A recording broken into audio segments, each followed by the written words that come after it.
All right, so here at another walkthrough. Chase and I just are seeing this one for the first time. This is a design build for a homeowner that we are building. It was a house that was similar to the size of this little house next door. We knocked it down, built this massive, I don't even know, I think it's 4 beds, 4 baths, something like that. We'll go through and check it out. This is my first time here. This is really cool. I've seen some videos and pictures of this getting done. Tyler is kind of the one spearheading the whole build out. Why don't we take a look around? Sweet. Yeah, let's do it. I mean, dude, this is going to be what, one of like 8 to 10 new construction projects you have going on this year? Well, if all goes right, we have probably 30 something new constructions going on this year. Oh, wow. Because we have that developer that we've been working with.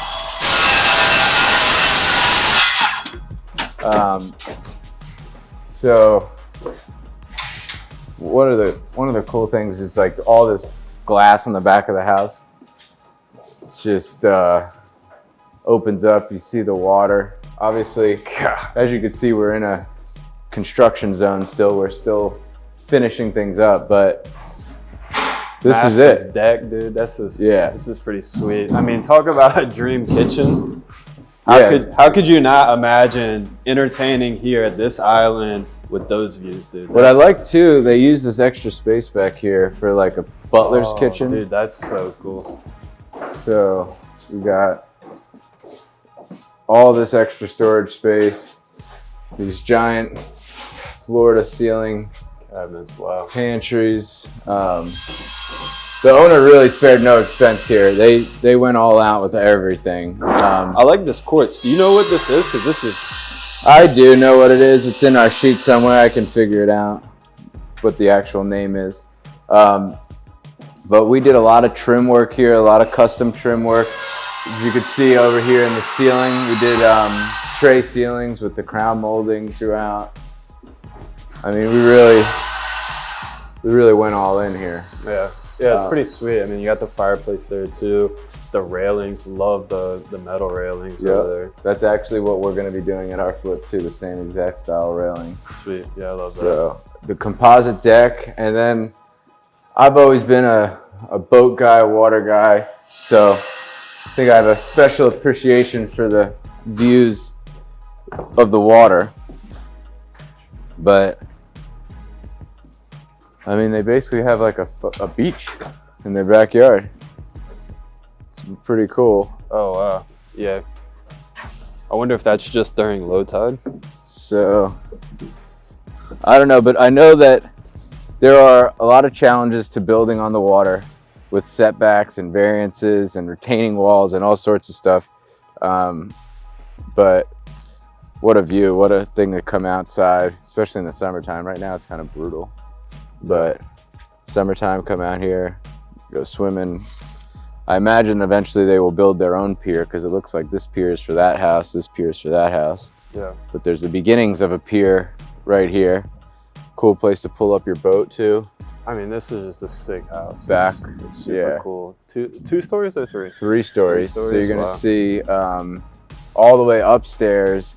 They haven't finished it yet, but it's like a whole nother suite with a bathroom and on top of the master suite. So we'll go up there and take a look at it.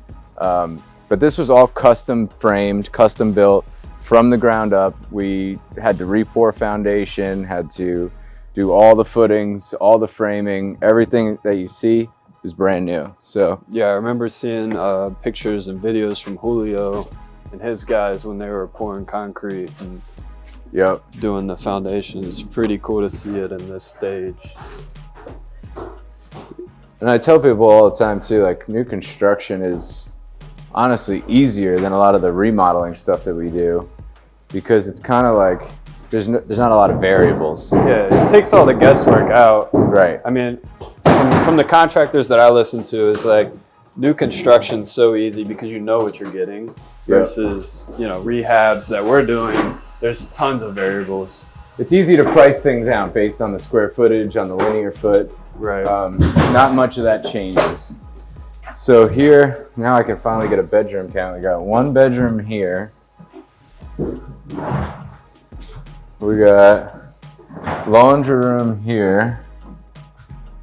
bathroom here, another bedroom, not a primary though, just a regular bedroom here, and then a master bedroom here. Personally, I probably would have went with a little bit bigger of a master. Yeah. Taking up some space over there, but it does have this big space back here with a big, it's actually a small closet. I guess Closet goes back? the closet is back here Ah, okay. through the bathroom, which is cool. That's pretty sweet. Love the tile design. I think they might have stole my inline drain idea. I actually really like this design. The big subway style, glossy tiles. Yeah. That looks great. Who designed that? The customer? Yeah, the homeowner picked all their finishes here. I think most of them were picked by the homeowner. They probably had a designer that they were working with. Typically people at this price point are working with some sort of designer, somebody that gives them a little bit of a direction. But Right. really cool new house, good thing to add to our portfolio. It's cool too to have this one that's a homeowner that is designing it, because then that goes to show what me and you can do with these new constructions when we pre-sell them. If we have clients come in, buyers that want to buy these new construction lots, you know, from the ground before we even break, then they can go ahead and hit the head running with designing and picking their finishes. And they can do it themselves. They can hire a designer. We can help design ourselves. But when they buy it from the ground, they have the ultimate flexibility. Right. They can do whatever they want with it. They want a different color handrail. They want to do wood balusters instead of metal balusters. All that stuff is stuff that we would offer. So going up another floor here. Pick your feet up here. I think this is just sorry. This is just a like a loft and another. I mean, it's going to be another full Like office, bedroom. office. I mean, there's. If you Closet. think about it, this actually could be the potential Walk-in closet. future master. It's a walk-in closet, Ah. but you got this big room, which is a bedroom, and then another massive bathroom. Wow. It's like could be an in-law suite. Yeah, this could be a full master. suite. They're roughing in for double vanities here, so they're expecting to have somebody stay up here, I imagine. Yeah. But this Very is cool. pretty cool, man. Pretty cool. I love the views out here on the water. It's just Yeah, this is can't really beat it. a sweet view, man. So, like I said, though, the building on the water definitely comes with its challenges. You have certain codes that are different. All the stuff with the foundation is different because you're closer to the water table. So it's definitely a challenge, but we got it done. Now, what's something like this cost to do from ground up? So we haven't finished yet, and obviously because the owner's kind of adding a lot of different fixtures and finishes, I think we'll probably end up retail costs around $225 a square foot. Okay. So- How big is this house? I believe this is about 3,000 square feet. Okay. So What is I don't that? know if we can figure that out real quick. Give me a second. I'm not that good. 3,000, 250. 250, so 750,000. Yeah, about 750,000. That's land work, framing, everything start to finish. Obviously this person went a little bit higher end everything. Right. The siding was more expensive than our typical siding we would put in any other house, down to the windows, and obviously those big glass doors in the back are custom. They're taller than the standard doors. So there's definitely a lot of stuff that went into this house that we wouldn't necessarily put into like a spec build. And that's why it's important for people that are looking to buy new construction to get in early so they can choose those finishes. Right. Because we're gonna put in the baseline builder's grade stuff, like the white subway tile that everybody's gonna be neutral about. But if you wanna get some special tile or you want special flooring, it's better to buy it and get in with us early. And I would venture to guess, I mean, obviously I haven't looked at like comps or anything or dug into this. This is my first time walking it, but I would venture to guess that this property is going to be worth 850, 900,000. Oh, yeah. So the I homeowner imagine. is getting a killer deal. They're paying for construction up front. However, you know, they have to wait some time, but you know, they get the value add on the back. Yeah, they get all the value of having it be brand new, that peace of mind of it being brand new, coming with warranties. We do a builder's warranty with them, and really just knowing that they got to pick every single fixture and finish in the house is really nice, because a lot of buyers, you think about it, how many buyers do you go walk through the house? Oh, I love this, I love this, but I can't stand this. Yeah. And that's that one thing that they can't stand. When you buy and build with us, you can pick all of that stuff yourself. You don't like the color, change it. You don't like the tile, change it. Right. All that stuff is a huge value add to me anyway, for somebody that bought a house that I wasn't happy in our house, and we remodeled the entire thing to make it what we wanted. Right. Instead, you can just build something brand new. It's easier, it's cheaper than remodeling when you do pound for pound. And you get to pick everything, and knowing everything is flush and level. I mean, yeah. What's that warranty like? What do you guys cover exactly? So it's a builder's warranty is basically if there's anything that goes wrong within the first year. Some things are warranted longer, like the roof is a 10-year warranty, I believe, that we do. The HVAC systems come with their own warranty. I believe those are 5-year warranties. And then our builder's warranty basically is anything that if we screwed something up, if something was misaligned or there was a door that didn't work within the first year, we would come back out and fix that. Gotcha. What about like things like nail pops and silly things like that? Do you guys cover that? Or? Cosmetic stuff, typically no, right after that final walkthrough. That's kind of like, you know, that, because then we can't really, you know, say, oh, well, what if somebody hit the ceiling with you know, like the cosmetic, the little odds and ends, that needs to be done during that final walkthrough. Okay. And we go through with the client, and they pick all the different things that they want us to fix, and that's all good. But as far as like future cosmetic stuff, that kind of is tough for us to, like, oh, there's a gouge in the drywall. Well, how do we know that your kid didn't throw their lacrosse ball at it? Right, you know, right. so it's hard for us to warranty a lot of that stuff. But the mechanicals, the major stuff, like if something were, God forbid, to go wrong with the plumbing, we would obviously be warranting that. The roof is obviously warranted. Anything, the siding was leaking or something like that, we would obviously warranty anything like that. Gotcha, very cool. Yeah, and then I think I saw another bedroom downstairs too. I think that was actually the front office. I think that's the actual office. I believe, I don't know what this is gonna do. This would actually be a cool master bedroom if you think about it, because this is like seating area, hangout area, closet space, big room, full bathroom.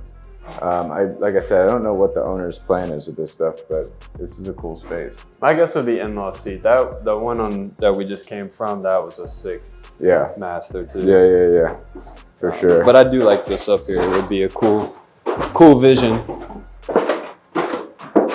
Let's see what we got on that main floor.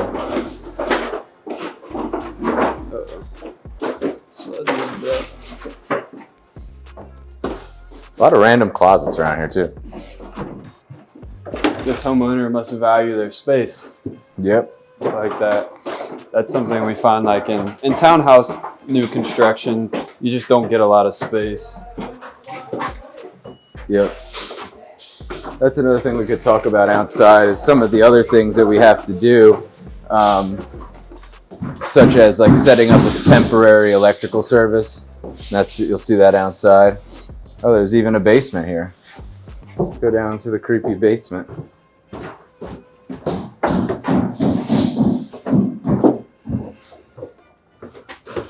More of a crawl space, but... Okay, yeah, this is what I remember seeing in Julio's videos.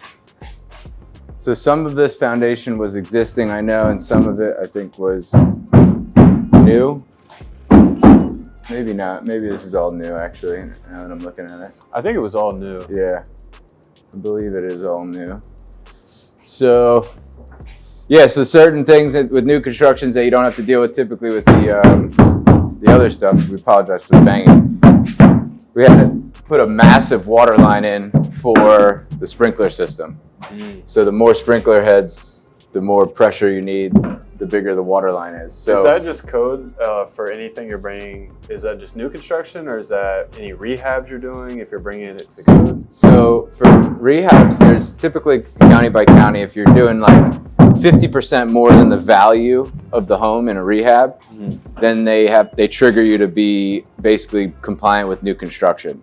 which that means that we're putting in sprinkler systems and all the different things that new construction come with. But with rehabs that are less than 50%, you don't have to bring it up to new construction codes. So here is obviously a new construction, so we had to do the sprinkler system and all those fun new construction pieces that, you know. Why is that? Why a sprinkler system? Why is that so important in new construction versus? I mean, I would say it's equally important everywhere, but it's really hard to put them in when it's a home that you're remodeling. Right. Because you got to run these big pipes through the whole house, and you got to have the sprinkler heads and everything. So it is a really big job to put in an existing house. So I don't think that they've pushed for the code to be making everybody, because it would make it unaffordable to do a lot of renovations. Right. But for new construction, it's not that hard to put in when you're doing it all at the same time. Right. And if you think about it, the peace of mind knowing that if your smoke alarms go off and you really do have a fire, the house itself is going to put out the fire quickly. Right. Every room is covered. So there's peace of mind for that. I personally would like it if my house had sprinklers. Yeah, I mean, I definitely get the reasoning behind it. I was just curious if there was like a specific reason on like why they hadn't pushed that code to. I think it's more just they couldn't make all the remodelers do it because it would just price everybody out of what it would cost. But with the new stuff, like I said, it's really easy to put it in when you're starting new. So I remember seeing the video of this post too. So you think about how they had to get this stuff in here. A lot of this stuff is done by crane. This post here, or this beam, I'm sorry, weighs thousands of pounds. Right. And they had to get a crane from the outside and hang it while the guys are on the inside setting all these posts and making sure everything's sitting right. And this is the main support for the whole house. So all the joists, all the pressure is coming down on this beam right here. So thousands of pounds, multiple people. It must have been 10 people that had to end the crane to push this thing into place. Wow. It was pretty wild. Yeah, that is sick. But yeah, let's go take a peek on the outside. All right, let's go check out the outside of this. At least it's not noisy with a bunch of saws on people. All right. One of the other things I was just saying before is this, in order to get power to this house, there was no power, there's no BG&E before that we could use to build the new house. So we had to set up a temporary service. So that's another thing that you have to think of when you're doing new construction, because the guys can't build this whole house without electric. Right. BG&E has to come out and approve us to have a short-term solution. So we had to put up this masthead, and that's all getting torn down. That's just temp service. So it's just a temporary electrical service. You called, what is this? It's a mast. It's a mast post. Okay. So we had to put that up for BG&E. You have to keep it a certain height above anybody's reach. Okay. So that's why you had to build it up so high, and then wire in temporarily so the guys have power. How does that post get in the ground? So crazy question. You dig a hole and you put it down in the ground deep enough so it doesn't fall over. So it's probably like 4 or 5 feet down in the ground right now. That's crazy. But this is, this is a big job to do without, this is a big job to do with electric. So trying to do it without electric would be impossible. So we had to, put a temporary service in, and we redid this entire garage. Rebuilt that while we were here. That's like a whole nother like workshop. I don't even know what you would call it. But yeah. Is there a loft above? It looks kind of like there would be a loft. I just didn't see an entrance. Yeah, I don't know. They might be doing some sort of attic right here. Oh yeah. Yep. Okay. So this would be a little loft up there. It's pretty cool. Got your electric over there. Personally, nice. I might have had a attached garage if I was trying to build this, but I guess they didn't have a lot of frontage to, because there was setback issues. Like, we had to make sure we were so far away from each other's line. But if it was me, I'd like maybe that office to be a garage. Right. In hindsight, that would be kind of cool. But this is a cool project. So if you're in the market for new construction, Chase has some listed under the Kinzer Group that are lots in Annapolis. We have lots coming in Pasadena. We have one lot coming in Linthicum. Yep. That will all be for sale. There's some coming in the city as well. And we have 3 right now that are available, 3 out of 4. One just got pre-sold, and one actually reached out to me today. So we have a bunch of lots that if you have the need for a new home and you want to build it yourself, contact us, Chase at the Kinser Group, or me at PE Home Remodeling.